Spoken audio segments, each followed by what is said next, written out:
Bonsoir à tous. La cérémonie d'investiture du nouveau président de la Banque africaine de développement, Sidi Ould Tah, et surtout les témoignages poignants qui rendent hommage au président Alassane Ouattara nous offrent un bon prétexte pour évoquer aujourd'hui un sujet important, le pragmatisme d'État qui incarne sa politique internationale et qui fait de lui l'un des héritiers de la pensée politique du président Félix Houphouët-Boigny. La Côte d'Ivoire, amie de tous, ennemie de personne, c'est la philosophie qui impacte encore aujourd'hui la nature des relations que la Côte d'Ivoire noue avec le reste du monde.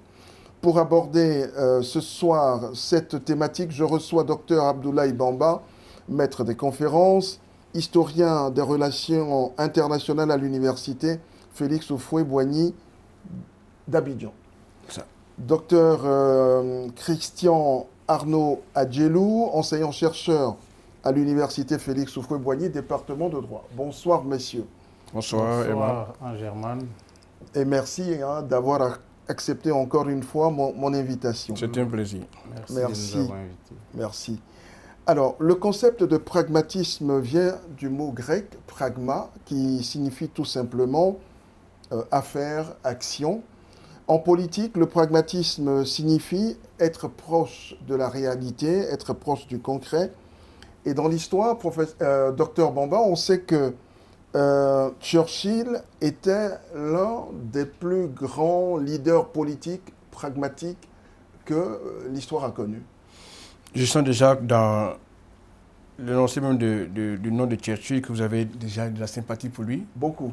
Mais avant lui, il y a eu, beaucoup d'hommes politiques pragmatiques. Mais effectivement, Churchill reste un homme politique très très important en Grande-Bretagne.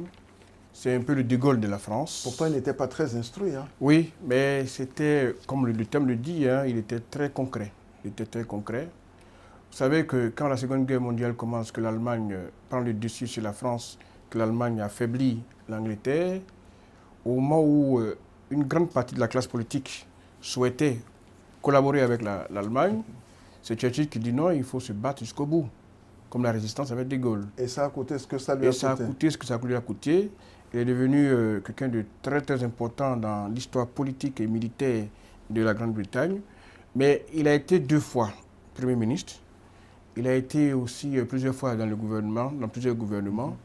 Et c'est quelqu'un également sur le plan social qui a engagé d'énormes réformes qui ont eu des incidences concrètes sur le quotidien de la population. C'est pour ça qu'on le considère comme un homme politique pragmatique. Très bien. Alors, docteur Adjelou, le pragmatisme, c'est quand même pas une doctrine.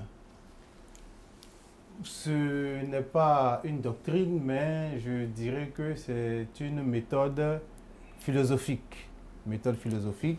Je dirais même que pour moi, c'est la science de la réalité. Voilà. Donc du concret. Du concret, voilà. C'est-à-dire, on se base sur la réalité vivante, on l'observe et en fonction de ça, on prend des décisions en fonction de l'environnement qui se présente. Alors, le pragmatisme, c'est donc tenir compte de la réalité, c'est avoir conscience aussi des rapports de force et de l'environnement politique, par exemple.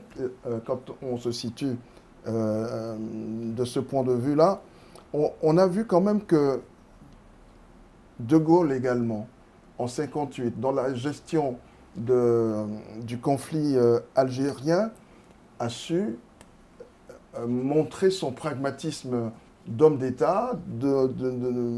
Alors, donc, c'est la preuve que le pragmatisme, c'est d'abord à l'efficacité.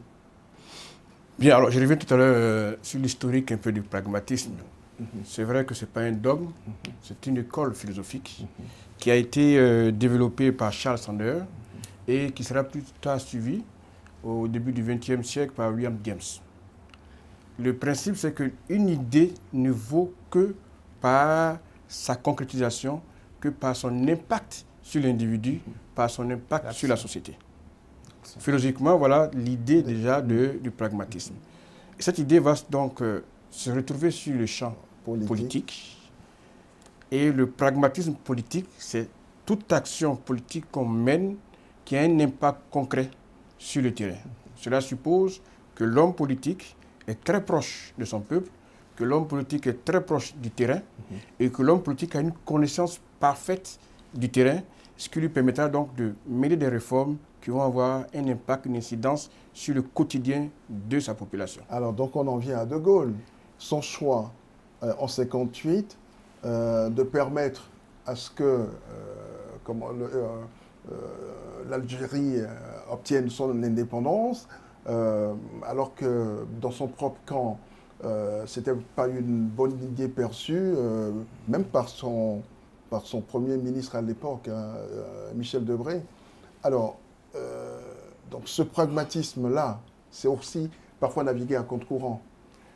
Alors, quand De Gaulle arrive, la 4e République, De Gaulle fait une analyse de la Constitution française et il voit les limites de la 4e République. Il instaure donc une 5e République en donnant suffisamment de moyens au président pour qu'il puisse entreprendre et engager les réformes nécessaires. Ce qui a continué jusqu'à maintenant. Voilà, ce qui a continué jusqu'à maintenant, et c'est vraiment essentiel. Et c'est ce qui lui permet donc d'analyser la situation en interne en France et également dans les colonies françaises et avec le cas de l'Algérie. Avec sa célèbre phrase « Je vous ai compris ». Je vous ai compris. Les Algériens ont pensé que c'est eux qui l'avaient compris. Les Français ont pensé également que c'est eux qui l'avaient compris. Mais au-delà de l'Algérie, même dans les autres colonies, De Gaulle, quand il arrive en 1958, il voit que ça boue dans les colonies. Il faut faire quelque chose, il faut donc entreprendre des réformes et il propose la communauté franco-africaine. Oui, De Gaulle était très pragmatique. C'est d'ailleurs pour ça que jusqu'à aujourd'hui, beaucoup d'hommes politiques françaises revendiquent encore leur appartenance au gaullisme. Est-ce que De Gaulle, dans sa stratégie très pragmatique, vous a impressionné? Bon, De Gaulle, ce n'est pas quelqu'un que j'ai connu. Voilà, c'est vrai que dans les livres... un peu dans les livres. Oui, dans les livres, mais on se rappelle de 58. Voilà, et puis on a vu un peu l'impact que cela a eu sur les colonies. Voilà, donc oui, il a marqué toute une génération de Français, d'hommes politiques africains. Houphouët-Boigny était très proche de Gaulle. Il a été inspiré par la philosophie de Gaulle. Nous étions encore au lycée, notre enseignant d'histoire nous disait que celui même qui entrait dans la chambre de Gaulle, l'homme politique africain qui entrait dans la chambre de Gaulle, c'était Félix Houphouët-Boigny que De Gaulle recevait chez lui à Colombey les deux églises. Donc sa philosophie a vraiment inspiré plusieurs leaders africains. Mais je veux aussi dire que dans l'histoire, c'est vrai qu'on parle plus de Gaulle, de Churchill. Tout à l'heure, le maître de conférence, Bamba Abdoulaye, a fait un peu l'historique. Mais je pense que Staline aussi, dans l'histoire de la Fédération de Russie, a été quelqu'un de très, très, très, très pragmatique. Voilà.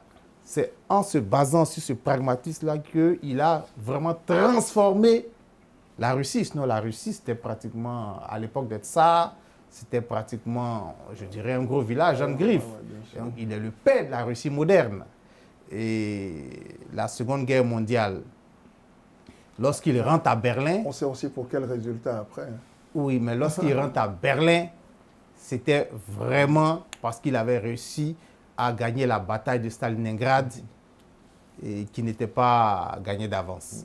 Voilà. Sur ce point, pour aller dans le même sens que lui, après la conférence de Yalta, Staline tire les leçons de ce qui est arrivé à la Russie, alors qu'il y avait un pacte germano-soviétique. Staline comprend donc qu'il faut développer ce qu'on a appelé plus tard un glacis défensif, qui était un périmètre de sécurité, qui permettait donc de sécuriser les frontières soviétiques et d'éviter encore de mauvaises surprises, comme ça a été le cas avec Hitler. Ce glacis défensif va être plus tard, on parlait tout à l'heure de Churchill, va être considéré par Churchill, qui va attirer l'attention des Américains en disant qu'il y a un rideau de fer qui est en train de s'installer. Et si on ne fait pas attention, ce rideau de fer va arriver en Europe de l'Ouest et le communisme sera un peu partout en Europe. Et il fallait agir. Il fallait agir et Truman Truman va agir avec ce qu'on a appelé la doctrine Truman. Il fallait freiner donc l'avancée du communisme en Europe. Qui était aussi incarné par le pacte de Varsovie. Bien sûr. Alors, toute l'histoire des relations internationales n'est-elle pas finalement celle du pragmatisme au service des intérêts des pays, des États? Oui. Oui, mais bon, je pense que l'expert est là, mais moi je dirais que non, il n'y a pas eu partout du pragmatisme. Voilà, certains leaders se sont tirés d'affaires grâce à leur pragmatisme. Ça, c'est ce que je peux dire.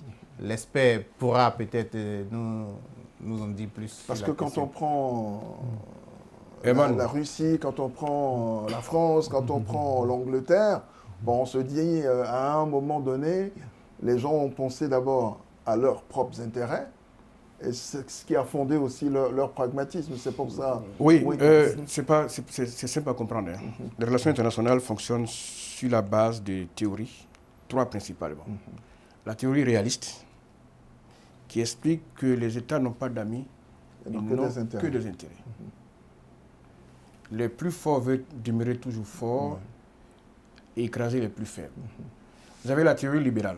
Donc la théorie réaliste vous dira que le monde il est ainsi fait, il est fait de paix et de guerre, et donc les plus forts vont toujours écraser les plus faibles. Ça, ouais.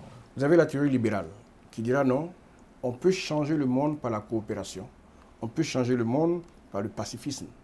Et vous avez la théorie socialiste qui est venue un peu plus tard, qui a estimé que les relations internationales étaient dominées par le capital. Ceux qui avaient les moyens, c'est ceux qui dirigeaient les relations internationales, c'est ceux qui commandaient. Et donc, oui, le pragmatisme a toujours guidé les relations internationales, parce que le rapport de force, il est à la fois économique, il est politique et il est militaire. Ce que nous vivons actuellement au XXIe siècle confirme que ce pragmatisme-là, mais il faut avoir les moyens de son pragmatisme. Si vous n'avez pas les moyens de votre pragmatisme, c'est du verbiage et vous serez surpris par d'autres pragmatismes. Alors, docteur, puisque vous avez la parole, vous la gardez. Dans l'histoire politique et économique de la Chine, les années 70-80 nous ont déjà donné une certaine idée de ce que deviendra aujourd'hui cette Chine-là. Pour être plus précis avec vous, c'est en 78. La Chine comprend qu'à partir de 1978, qu'il faut faire une ouverture en attirant les capitaux étrangers pour une zone bien précise qu'on a appelée les zones économiques. Et à partir de là, la Chine va s'inspirer de ce modèle-là pour essayer maintenant d'adapter son capitalisme à ses réalités internes. C'est l'une des particularités du socialisme chinois. Ils vous diront c'est un socialisme à la chinoise, qui va donc prendre appui sur la sociologie chinoise en tenant compte des réalités chinoises. Alors, il faut qu'on évite, on devrait évoquer également, je vais me retrouver dans mes fiches. En parlant de pragmatisme des relations internationales en Afrique, s'il y en a un qui a fait vraiment preuve de pragmatisme, on en parlait un tout petit peu, c'est le président Félix Houphouët-Boigny. Alors toute son action politique a été guidée par cette exigence-là, le pragmatisme, au nom des intérêts de son pays et au nom des intérêts de son peuple. À quel moment on peut considérer qu'il a fait ce choix pragmatique en faveur de la Côte d'Ivoire, en faveur du peuple ivoirien, dans l'histoire? Alors, avant de déterminer la période, il est intéressant de mettre l'accent un peu sur la personnalité lui-même. Très souvent, quand vous analysez la personnalité des hommes politiques pragmatiques, vous allez voir, c'est des self-men, des gens qui se sont faits tout seuls. Houphouët était médecin. Le médecin, par fonction, cherche toujours des solutions pour soigner. Et cela va impacter également sa vision. Quand il commence la lutte pour la décolonisation, Houphouët fait preuve de réalisme à un moment donné, lorsqu'il va vers l'apparentement avec le Parti communiste. Ça a été l'occasion pour certaines personnes de le considérer comme communiste.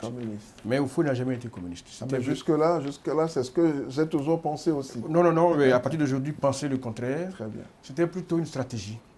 Parce que le Parti communiste, par idéologie, était contre la colonisation. Le Parti communiste disait que la colonisation, c'est l'exploitation de l'homme par l'homme. Le Parti communiste avait un pouvoir à l'Assemblée française. Et Houphouët-Boigny et ses amis se sont dit, si on s'allie au Parti communiste, on est sûr que des lois pourront passer en notre faveur dans le sens de la décolonisation. Voici le contexte dans lequel il fait l'apparentement. Quelques années plus tard, les données changent. Est-ce qu'on ne leur a pas tordu un peu la main quand même?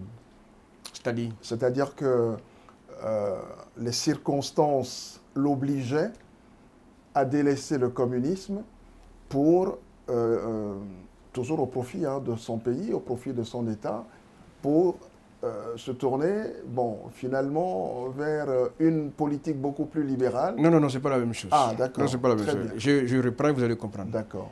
Lorsqu'il s'apparente au Parti communiste, l'objectif, c'est qu'il y ait des réformes qui vont permettre la décolonisation des territoires occupés par la France. Très bien. Premier élément. Ouais. Quand le contexte change en 1947, avec la rupture entre les Alliés, cela se ressent également en France et le Parti communiste est devenu minoritaire au sein du Parlement français. Il a perdu du terrain. Il a perdu du terrain. Il faut comprendre donc que nos alliés sur lesquels on s'appuyait n'ont plus la force qu'il fallait. Il faut donc changer de fusil d'épaule, d'autant plus que les libéraux en France ont assimilé le RDA à un regroupement communiste. Et donc, ordre a été donné dans toutes les colonies de mater le RDA, de mater le PDCI RDA dans le cadre de la Côte d'Ivoire. Et pour éviter cela... Et il faut comprendre donc que le soutien que j'avais a disparu. Les rapports de force ont changé. En interne, le colonisateur est en train de mater, en train de chercher à réprimer tout ce qui est PDCI RDA. Alors, il faut adapter la lutte. On parle donc du désapparentement pour arriver maintenant à la phase de la collaboration. Il n'a pas été compris par tous ses amis, mais il est resté focus sur ses objectifs, sur les raisons pour lesquelles il avait changé de fusil d'épaule. Et quelques années plus tard, il aura raison.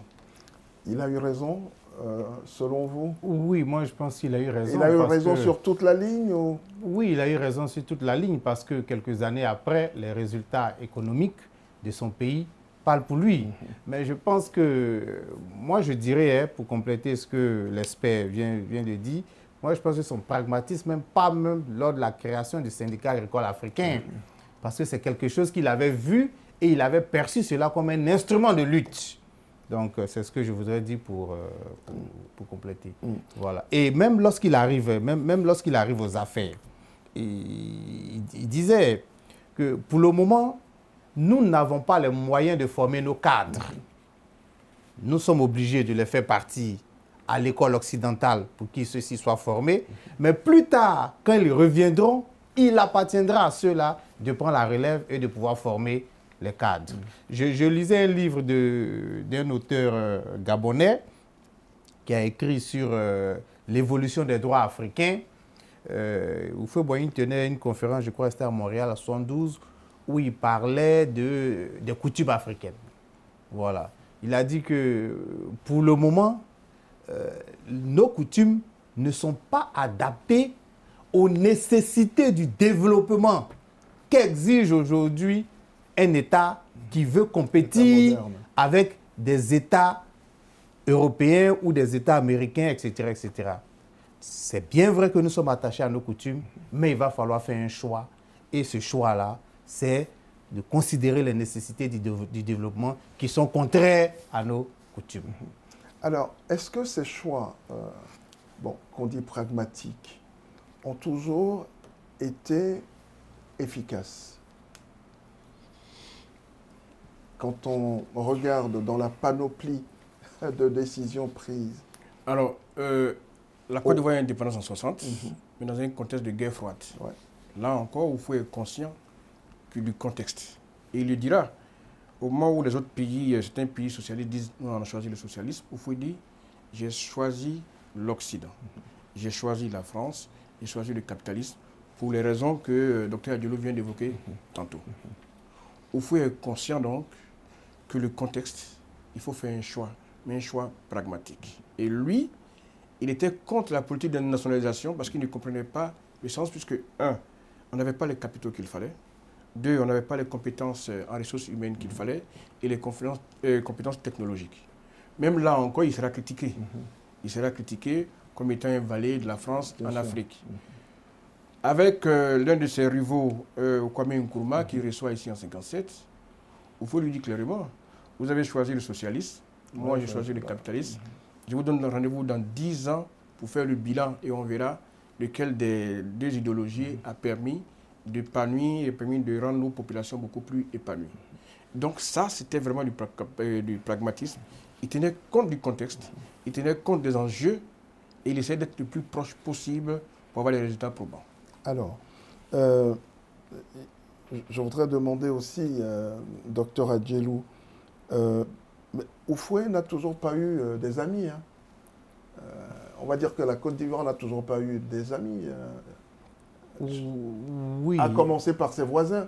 Oui, bien évidemment. Hein. Le Libéria, la Guinée. Oui, bien évidemment. Je pense que Oufoué... Ça veut dire que cette politique pragmatique avait ses limites, ami de personne, ami de tous, ennemi de personne, ça avait ses limites aussi. Non, oui, elle a eu ses limites plus tard, peut-être dans la mise en œuvre concrète. Parce que vous avez ce que vous voulez faire, mais vous choisissez des hommes avec qui vous travaillez. C'est vrai qu'à l'épreuve des faits, oui, il y a eu quand même quelques limites qui ont plombé plus ou moins sa politique économique autour des années 1980. Mais on sait aussi que Houphouët-Boigny avait une politique d'ouverture vis-à-vis des pays, vis-à-vis de ses voisins. Il a dit que la Côte d'Ivoire était l'oasis, c'est ça. Donc, l'oasis attire toujours des personnes et les pays voisins venaient ici en Côte d'Ivoire. Mais on sait aussi que ces pays voisins avaient entre eux-mêmes des problèmes. Donc, il est bien vrai qu'à un certain moment donné, il est venu en aide à plusieurs voisins, mais en même temps que quand tu viens en aide à un voisin, tu as aussi la possibilité de dicter sa politique. Bien sûr. Voilà. Oui, voilà, d'avoir une influence chez ses voisins. Donc, ça a été le cas à un certain moment donné de l'évolution des relations entre la Côte d'Ivoire et ses voisins. Ce qui n'a toujours pas été compris. Je vais peut-être compléter. Oufoué avait une forte personnalité. Ça compte dans les rapports avec les voisins. Bien sûr. Oufoué était un nationaliste. Oufoué se battait d'abord pour la Côte d'Ivoire, mais un nationaliste ouvert, comme il a dit. Oufoué estimait que l'étranger n'était pas un danger. C'est le seul point peut-être qui le rapprocherait de Gbagbo ou qui rapprocherait Gbagbo de lui, ce nationalisme-là? Non, c'est pas la même chose. C'est pas la même chose. D'accord, ok. Le nationalisme d'Houphouët-Boigny était totalement économique, n'était pas politique, n'était pas idéologique. Idéologique, très bien. Voilà. Donc Oufoué, nationaliste, forte personnalité, avait un leadership régional qui tendait parfois à écraser un peu. Donc ce qui va, comme il a dit tantôt, susciter des velléités de rébellion de la part de certains voisins. Vous prenez le cas de Sékou Touré, qui a voulu s'affirmer, vous prenez Sankara, qui a voulu s'affirmer, et donc forcément, c'est des chocs de personnalité, et Oufoué n'était pas, c'était d'abord un Africain. Il estimait que le droit de l'aînesse était très important, il oubliait parfois que c'était des pays qu'on dirigeait. Et puis en chef traditionnel. En chef traditionnel. Donc tous ces différents éléments, quand vous prenez, vous mettez en chose, et je vous l'ai dit tantôt, que beaucoup l'ont vu, l'ont perçu comme le valet de la France en Afrique, comme celui qui déstabilisait un peu les autres pays, alors que lui, son pays connaissait la stabilité et le progrès. Donc tout ça mis ensemble n'était pas de nature à faire l'unanimité. Et d'ailleurs, qui fait l'unanimité sur cette terre? C'est ça, une bonne question. Mais, docteur Adjelou, toute son action économique, toute l'action économique du président Houphouët a donc toujours été marquée sous le sceau du pragmatisme, mais il n'y a pas eu que des succès. Oui, comme toute œuvre humaine. Toute œuvre humaine. Oui, mais... sur la ligne de départ, la Côte d'Ivoire était avec des pays comme la Corée du Sud, les pays d'Asie du Sud-Est, ils avaient les mêmes bases voilà, économiques à l'époque. C'est vrai qu'en Côte d'Ivoire, on a connu le miracle économique ivoirien avec les plans, je ne dirais pas les plans quinquennaux. C'est ça, c'est le plan quinquennaux. Les plans quinquennaux qui ont été mis en place, chapeautés par un jeune ministre de l'économie qui les ramène des États-Unis, Henri Konan Bédié, assisté de Sawadogo Abdoulaye et puis de Diawara Tikoura, voilà, qui vraiment avait la conduite de la politique économique. Ce sont les vrais acteurs du miracle. Oui, ce sont les vrais acteurs du miracle, du premier miracle économique ivoirien. On va s'appuyer sur l'agriculture, d'exportation, voilà, et puis la création de certaines sociétés d'État, pensant que cela pouvait permettre d'avoir l'épargne nationale pour pouvoir relancer les investissements. Mais on a vu qu'au soir des années 80, ça n'a pas suffisamment marché avec la faillite des entreprises publiques. Mais il y avait aussi, c'était pas que des facteurs internes, il y avait aussi des facteurs externes. Hein. Voilà, détérioration des produits des thèmes de l'échange, il le dira lui-même avec la chute drastique des produits d'exportation, café, cacao, coton, et tout ça avec la forte sécheresse des années 1984. La Côte d'Ivoire arrive pratiquement aux années 90 en cessation de paiement. Quand bien même de 1960 à pratiquement les années 77, c'était l'embellie économique, ce qui lui a permis quand même de réaliser de travaux importants, construction de logements habitat à loyer modéré, on a parlé de Sikoji, des Sogefia, voilà, construction d'infrastructures, ouverture du port de San Pedro, des routes, et tout ça. Donc, vraiment, il y a eu quand même des choses, mais comme toute œuvre humaine, voilà, il y a eu quand même des échecs. Et je pense que c'est ces échecs-là même qui ont permis de révéler un homme exceptionnel, puisque c'est à la suite de cet échec qu'il l'a obligé de faire appel à un jeune technocrate pour venir à son chevet. Alors, on va en parler dans la troisième partie de ce programme tout à l'heure. Je voudrais savoir, est-ce qu'au plan politique, en interne, c'était quoi le pragmatisme de Félix Houphouët-Boigny? Avant de répondre à votre question, je vais revenir sur un élément. Tout à l'heure, je vous ai dit que le pragmatisme, il y a des leviers. Il faut disposer de certains leviers pour que les politiques que vous menez puissent arriver à bout. On lui faisait aussi un procès que l'économie était un peu extravertie. Oui. Ceux qui apportaient les capitaux, c'était d'abord les étrangers. C'était pas faux. Vous savez, l'épargne nationale était très faible. Il faut estimer qu'il fallait faire du secteur privé le moteur de l'économie. Donc, il met en place un code d'investissement attractif qui attire donc les étrangers qui viennent investir.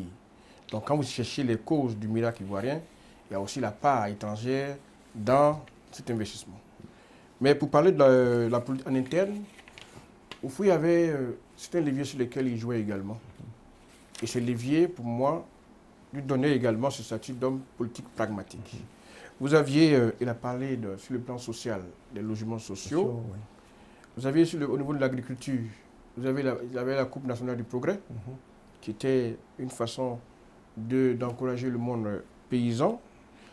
Également sur le plan politique, il faut organiser également des journées nationales de dialogue, une fois par an, où il rassemblait les forces vives et il donnait la parole aux uns et aux autres afin qu'ils fassent l'état de la nation. Et il prenait compte donc des différentes critiques qui étaient faites et essayait d'améliorer sa gestion. C'est très important parce qu'il montrait là qu'il était à l'écoute de sa population. Il y avait donc cette volonté d'unité nationale auquel il tenait absolument.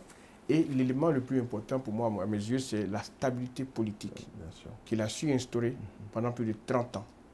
Ça, on ne peut pas être plus pragmatique que ça. Très bien. Alors, à l'occasion de la célébration de la fête du 65e anniversaire de l'indépendance de la Côte d'Ivoire à Bouaké, le professeur Simplice Dion, parlait du pragmatisme d'État du président Ouattara. Il décryptait avec des membres du gouvernement le message à la nation du chef de l'État. Je vous propose de l'écouter et nous allons poursuivre nos échanges en plateau. Alassane Ouattara n'est pas dans les doctrines, il n'est pas dans les discours, il n'est pas dans l'idéologie.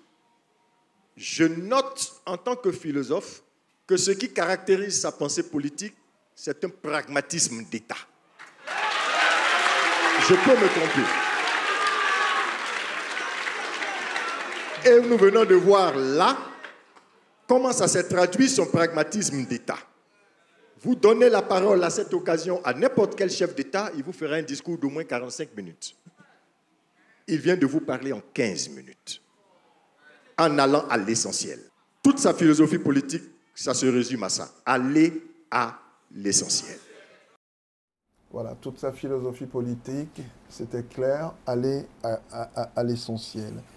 Alors, docteur Adjelou, est-ce que vous rejoignez l'avis du professeur Dion? Oui, moi je pense qu'il a très bien résumé la pensée philosophique. Mais ce n'est pas que aller à l'essentiel. Du président Alassane Ouattara. Bon, ici, il a dit que le président Alassane Ouattara n'est pas enfermé dans les idéologies. Bien sûr. Je pense qu'on a fait le débat des idéologies Bien ici sûr, sur le plateau. Oui. Dans une idéologie, vous êtes enfermé dans des dogmes. Bien sûr. Que ça marche ou que cela ne marche pas, vous y croyez et vous foncez. Mais lui, il est face à des réalités. Il n'a pas une... Si vous observez le président, vous verrez que le président n'a pas une position tranchée sur tous les sujets de société. Il a une position assez souple, qu'il essaie d'adapter en fonction des dynamiques sociales, du contexte international. Voilà, ça c'est la philosophie du président. Donc, je pense qu'il n'y a rien qui résume le mieux que voilà, cette souplesse-là. Alors, oui, vous savez, au début, on disait que Alassane Ouattara était un libéral. Il est le fruit, mais il n'était pas un idéologue. Il n'était pas un idéologue. Il est le fruit des institutions de Bretton Woods, c'est un libéral, il ne faisait pas du social. Mais quand vous prenez sa gouvernance, il comprend que les idéologies ont connu une évolution. Tout à l'heure, il parlait d'adaptabilité, de flexibilité. Vous n'avez plus d'idéologie pure et dure, que ce soit du côté du socialisme, que ce soit du côté du capitalisme, le capitalisme avec une dose de social, le socialisme avec une dose de démocratie, et ainsi de suite. Et le président Ouattara l'a si bien compris. Mais je voudrais, moi, peut-être faire un petit portrait de la personne, afin de pouvoir comprendre après l'impact sur la politique qu'il va engager. Allons-y. Le président Ouattara s'adresse à... Il parle combien de fois à la nation en Côte d'Ivoire? Très peu. Très peu. 2 fois, au moins. Non, 3 fois maintenant. 3 fois, bon, ok. Comprenez? 3 fois. Discours à la nation, 7 décembre et puis 31 décembre. Et ces discours sont concis et précis. Ça dénote déjà de la nature de l'homme lui-même. Le verbiage, le bavardage ne donne pas toujours des fruits probants. Ensuite, quand il prend les rênes du pays, il met un accent sur l'économie. Le pays est ruiné, il faut tout reprendre à zéro, à tous les niveaux, tous les secteurs. Chemin faisant, il comprend que le social est également essentiel dans sa politique qu'il doit mener, et il est dû lui-même en faisant un bilan assez objectif de son bilan. Quand Amadou voilà. est devenu Premier ministre. Tout à fait. Il dit qu'il faut maintenant plus de social. Bien sûr. Son dernier discours était un discours tourné. social. Ouais. Les gens s'attendaient à un discours beaucoup plus politique pour d'autres raisons, mais Ouattara estime qu'il faut aller à l'essentiel, comme l'a dit Dion. L'essentiel, c'est quoi? C'est améliorer chaque jour le quotidien de la population ivoirienne. Et le 13e mois qu'il instaure, qu'on a appelé la prime ado, mais fouillez dans les archives, dans aucun pays vous verrez ça. C'est le privé généralement qui accorde un 13e mois à ses travailleurs. Et il dit ensuite qu'on a bien travaillé, les dividendes, il faut les répartir. Alors on parle du tiers aux 2 tiers. Les retraités qui ont rendu service à la nation, il ne faut pas les oublier. Il faut continuer à veiller sur leurs conditions de vie. c'est du pragmatisme, c'est concret. Quand il a identifié les défis auxquels le pays était confronté, il a mis en place le PPU. Et ce PPU a permis assez rapidement de corriger certains torts au niveau de sortir de la crise. De sortir de la crise. Et regardez un peu le fait tournante des indépendances. Il s'inspire encore de Félix Houphouët-Boigny. C'est l'occasion pour lui de faire quelques investissements dans ces localités et relever ces localités. Et en même temps de montrer que l'État est avec ceux de l'intérieur également. Non, ça, on n'a pas besoin de le dire. On n'a pas besoin de le dire. Déjà en macroéconomique, c'est tout le monde qui est concerné. Mais le fait que le président se déplace et qu'on va célébrer l'indépendance dans les localités comme Houphouët-Boigny le faisait, c'est aussi une manière pour d'être plus proche de la population et de veiller à ce que chaque localité puisse bénéficier des dividendes de la croissance économique que la Côte d'Ivoire connaît actuellement. Donc, pour moi, sa personnalité, sa politique qu'il met en place et les résultats obtenus permettent de dire qu'il est vraiment à l'école de Houphouët-Boigny et mieux, qu'il a adapté sa méthode au contexte. Avec Houphouët-Boigny, c'était la guerre froide. Lui, il n'y a plus de guerre froide. Et il comprend qu'il faut diversifier les partenaires sans insulter. Quand il faut se séparer et revoir la coopération militaire avec la France, il n'insulte pas comme on l'a vu ailleurs. Mais cette séparation se fait à l'amiable, en douceur, à l'amiable, et tout le monde y gagne. Pour moi, donc, c'est un pragmatisme assez réaliste. Et le pragmatisme parfois utopiste. Très bien. Parlons de ces relations avec les voisins. On a parlé tout à l'heure des relations de Félix Houphouët-Boigny avec ses voisins. Comment l'analysez-vous? Moi, quand le président Parce que c'est quand même un peu tendu aujourd'hui avec le Burkina, tout ça. Je ne veux pas dire que c'est de sa faute, hein, mais bon. Oui, dans les relations humaines, il peut y avoir des difficultés entre voisins ou entre chefs d'État. Ça arrive.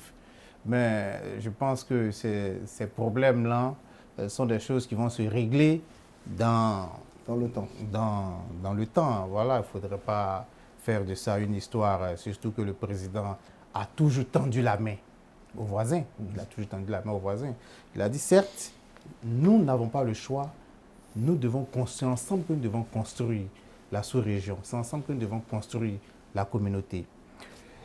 Dans une période où la plupart des États sont en proie à la menace terroriste, on ne peut pas s'enfermer, c'est la coopération. Donc, il a tendu la main à ses voisins. On constate que ses voisins refusent la main tendue, mais ils continuent quand même de coopérer, d'échanger avec eux, de garder la main, de sorte que ceux-ci puissent entendre raison. Mais en dehors de ces pays-là, le président a de très bons rapports avec les autres pays, ses voisins, le Ghana, le Libéria, le Bénin, le Togo. On a vu même la médiation menée par le Togo lorsque le Mali avait... Les 49 soldats. Voilà, dans la crise des 49 soldats. Il a de très bonnes relations avec le Nigeria. Le Sénégal, il était très proche de Macky Sall.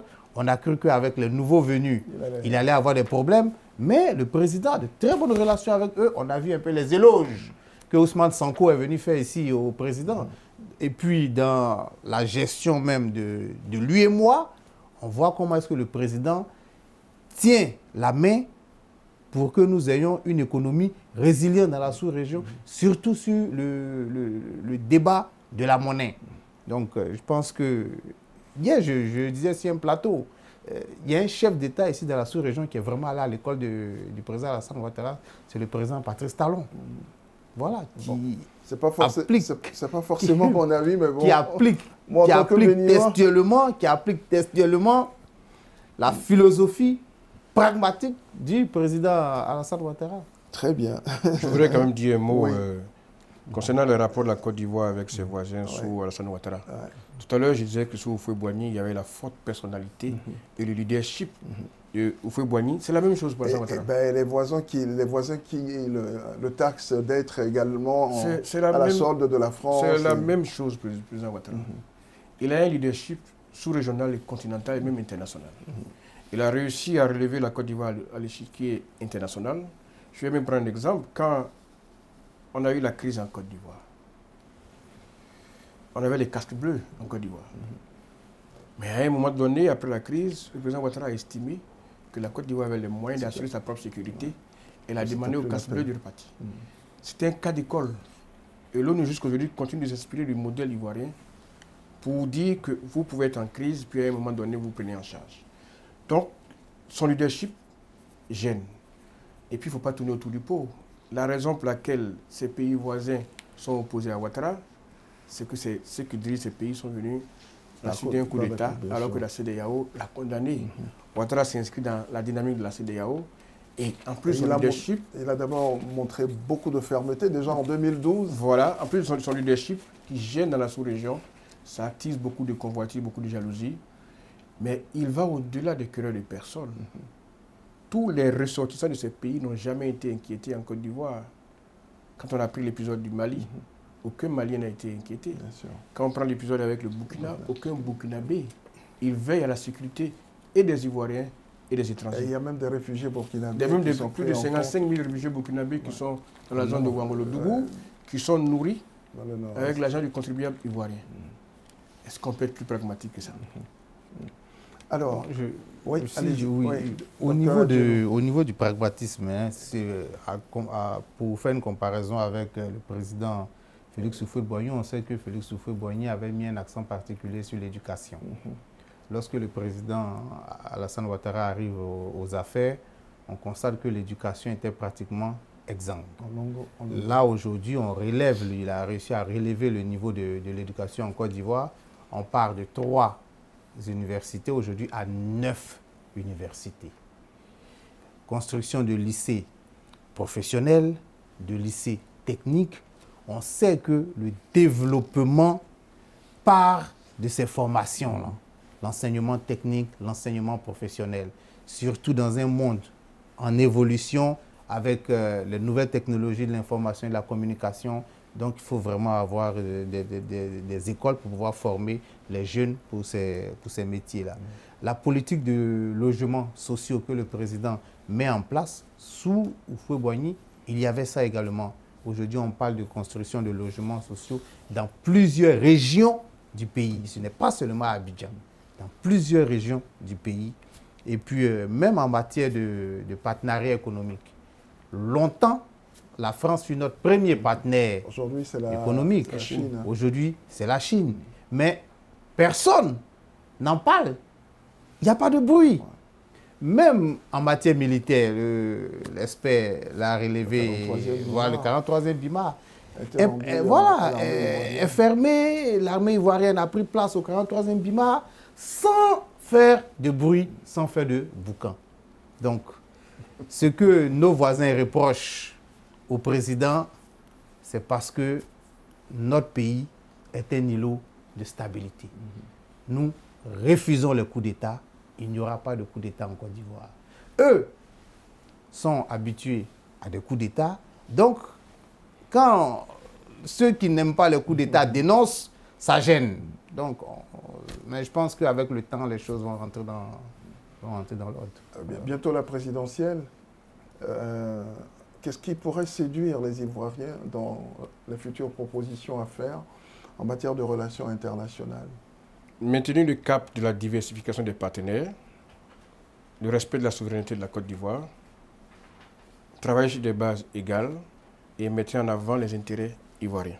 Et je pense que jusqu'à preuve du contraire, c'est ce que le président Ouattara est en train de faire. Votre point de vue? Oui, je suis entièrement d'accord avec lui. Je partage son point de vue sur la question. Voilà, je pense que dans les 5 années à venir, le président aussi fera tout pour garder la main avec ses voisins, parce qu'il y va de la stabilité de la Côte d'Ivoire. La menace terroriste, elle est toujours présente. Ces pays-là n'arrivent pas à endiguer cette menace-là, alors que la stabilité de la Côte d'Ivoire est ce qui soutient notre développement. Donc, il serait vraiment important aussi de garder la main avec ces États voisins-là, pour ne pas que la Côte d'Ivoire soit envahie par le terrorisme qui pourra saper les bases de son développement. Et moi, je ne suis pas inquiet. Nous sommes liés par l'histoire, par la géographie, par la sociologie, par la culture. On dit très souvent que la langue et les dents, parfois, se chamaillent, mais sont toujours ensemble. Ces pays-là et la Côte d'Ivoire, l'historien que je suis, ont un destin commun. C'est vrai que la Côte d'Ivoire est aujourd'hui devant, mais la Côte d'Ivoire peut servir donc de train pour attirer ces pays vers le développement, tout en respectant les choix des uns et des autres. Et je pense que c'est là que ces pays ont des problèmes. Le choix fait par Ouattara permet de produire des résultats, à eux de produire des résultats en tenant compte des choix qu'ils ont eu à faire. Je vous remercie. Il y a le conseil de l'entente, on n'a pas parlé de ça. Bah oui. Oui, Bon. le président, quand il revient, c'est lui qui relance le conseil de l'entente. Voilà, c'est à mettre à son actif. Ah oui. Voilà. Merci de nous avoir suivis. C'est la fin de ce débat. Ça va vite. Hein. Ça va très vite. C'est la fin de ce débat. À bientôt.